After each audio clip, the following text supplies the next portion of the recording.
You know how they say ignorance is bliss?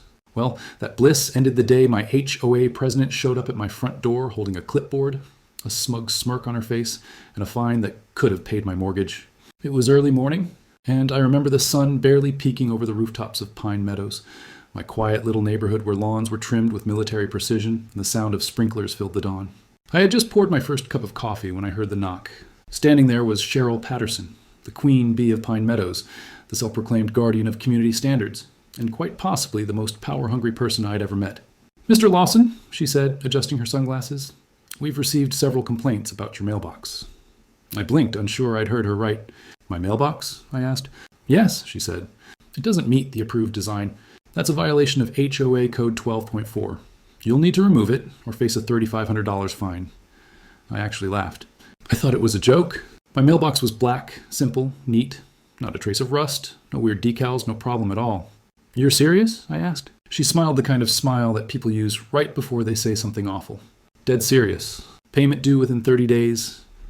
Then she handed me the paper, turned on her heel, and walked off as if she'd just completed a sacred civic duty. I stood there, dumbfounded, staring at the notice. That was the beginning of my HOA nightmare. You see, Pine Meadows was supposed to be paradise.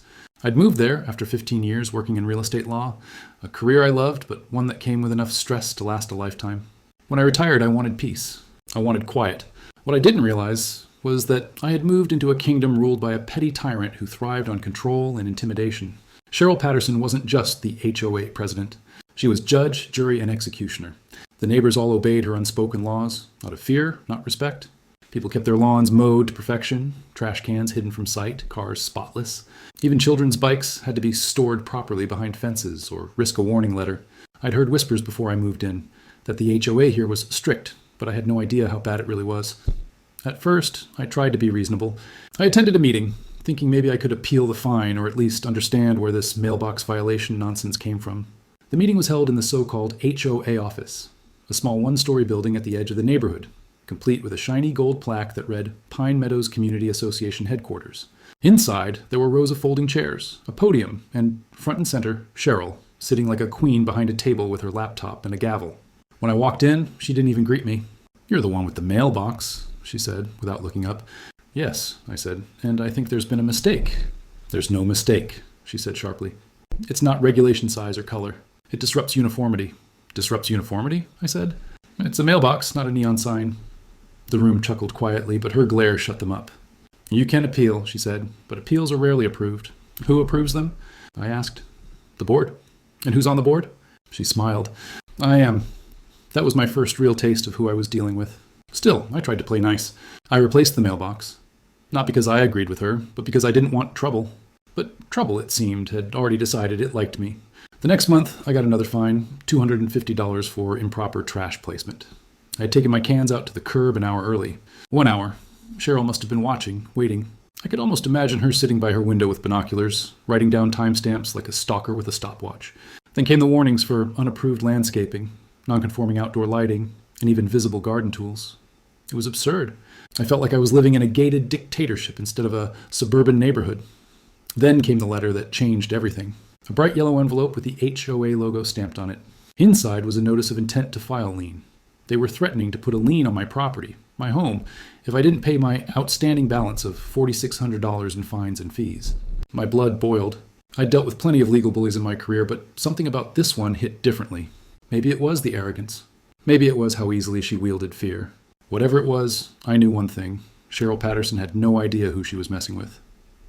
That night, I poured a drink, sat at my desk, and pulled out every document I had. My deed, title insurance, HOA bylaws, property plats, everything. Years of practicing real estate law had taught me one thing. The devil is always in the paperwork. And sure enough, the deeper I dug, the stranger things got. The HOA's annual budget reports were inconsistent. The board's election filings were non-existent. There were no records of meeting minutes with the county clerk's office, something every legitimate HOA was required to file. And then I found something that made my heart stop. According to the county records, the Pine Meadows Homeowners Association had been legally dissolved 12 years earlier. The developer who built this place went bankrupt in 2008, and when that happened, the HOA's corporate charter expired. No one ever renewed it. On paper, and under state law, Pine Meadows had no active HOA. Cheryl Patterson had been running a ghost organization. All those fines, all those dues, Every dollar collected was technically stolen. I sat there in silence for a long time, staring at the screen, the glow of the monitor reflecting off my glass of whiskey. Then I laughed. Not a happy laugh, the kind you let out when anger and disbelief mix together.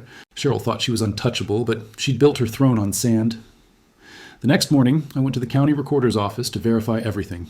The clerk, a kind woman with silver hair, confirmed it. That HOA doesn't exist anymore, she said. It was never reinstated after the bankruptcy. So, I said, everything they've been doing for the past decade, the fines, the fees, the liens, it's all illegal? She nodded slowly. Looks that way. That night I didn't sleep.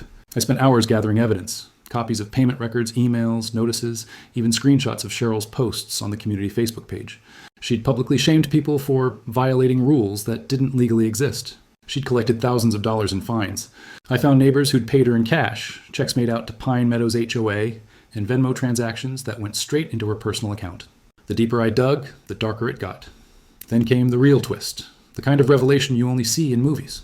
The land that the HOA office sat on, and that little building Cheryl used for meetings and administration, wasn't hers. It wasn't the HOA's either. It was mine. When the developer went bankrupt years ago, several parcels of land were sold at auction. One of them, labeled Common Area Lot A, had been bundled with a small plot I purchased when I bought my home. I never realized it, but that little building sat right on that lot. In other words, Cheryl had been operating her fake HOA from my property. By the time I was done compiling everything, my evidence folder was thicker than a phone book. I was ready. 2 weeks later, Cheryl sent another letter, a final warning, stating that if I didn't pay within 7 days, the HOA would initiate foreclosure proceedings. I smiled when I read it.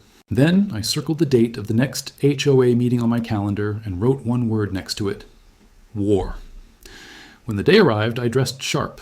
Dark suit, crisp tie, polished shoes. The community center was packed. Neighbors sat in folding chairs, murmuring nervously. Cheryl sat at her table with her gavel, flanked by 2 board members, both of whom looked like they'd rather be anywhere else. She called the meeting to order. "We're here to address continued violations by Mr. Lawson," she began. "At this point, the board has decided that legal action—" "Before you continue," I interrupted, walking to the front, "I'd like to share a few documents with the group." She glared at me. "This isn't your turn to speak." "It's about to be," I said, setting my briefcase on the table, "because what I'm about to show everyone here changes everything." I opened the case and pulled out the first stack of papers. First, the Pine Meadows HOA corporate charter, or rather, the lack of one. The original association was dissolved in 2008 and never re-registered, which means, legally speaking, this HOA doesn't exist. The room fell silent. Cheryl's confident smirk started to fade. "That's nonsense," she snapped. "We've been operating just fine." "Illegally," I said. "Every fine you've issued, every payment you've collected, all fraudulent." I verified it with the county clerk. I held up another set of papers, bank statements and Venmo receipts. "Here's proof that all funds went into your personal account, Cheryl." "Not an HOA account. Yours?" A murmur swept through the crowd. People looked around, whispering, angry. Someone stood up in the back and said, "I paid you $3,000 for fence repairs last year." Another shouted, "You threatened to foreclose on my house?" Cheryl slammed her gavel on the table. "This meeting is over," she barked. "No," I said calmly. "It's just getting started." I pulled out the final document, my property deed. "And just so there's no confusion, Cheryl, that building you're sitting in, this land belongs to me. I bought it with my house. You've been trespassing for 12 years? Her face turned pale. "That's impossible," she hissed. I handed her the copy. "Read the parcel number. It matches. You've been operating your fake HOA on my property, which means, technically, you've been committing another crime, illegal use of private property." The room erupted. People shouted, gasped, cursed. One of her so-called board members stood up and walked out. Another just put his head in his hands. I turned to the crowd. "Everyone here deserves to know the truth. You've all been victims of fraud, and I've already filed complaints with the county attorney's office and the state consumer protection division. Rest assured, this ends tonight." By the time I finished, Cheryl was trembling. She tried to speak, but no sound came out. I'd already called the sheriff's office earlier that day. And right on cue, 2 deputies walked through the door. "Mrs. Patterson," one of them said, "we need to speak with you." The look on her face was priceless. Shock, humiliation, rage, all mixed into one. She tried to protest, claiming it was a misunderstanding, but the deputies weren't having it. They escorted her out of the room as neighbors watched in stunned silence. The queen had fallen. Over the next month, everything unraveled. A full investigation confirmed what I'd uncovered. The county found that Cheryl had stolen over $280,000 in dues and fees from homeowners over the years. She was charged with fraud, theft by deception, and misuse of funds. Eventually, she pled guilty, was ordered to repay $312,000 in restitution, and spent 18 months in county jail. The HOA, or what was left of it, was officially dissolved for good. The HOA office building was demolished 2 months later. In its place, the neighborhood voted to build something new, a community garden.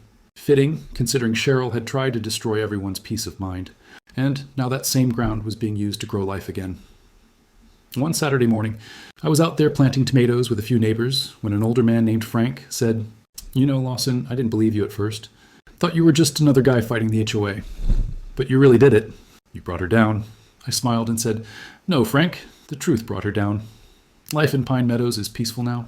No letters, no fines, no threats. Just neighbors who wave to each other and share garden vegetables. The tension that used to hang in the air is gone. It's like the whole place finally exhaled after holding its breath for over a decade. Sometimes I still think about Cheryl, sitting in that meeting trying to keep control as everything slipped away. She thought she had power because people were afraid of her. But power built on fear isn't real. It's fragile. It only lasts until someone stands up and says, 'Enough.' And when I look at that garden growing where her little empire once stood, I can't help but smile. Because in the end, justice didn't just win, it grew roots. I thought my HOA nightmare couldn't get worse.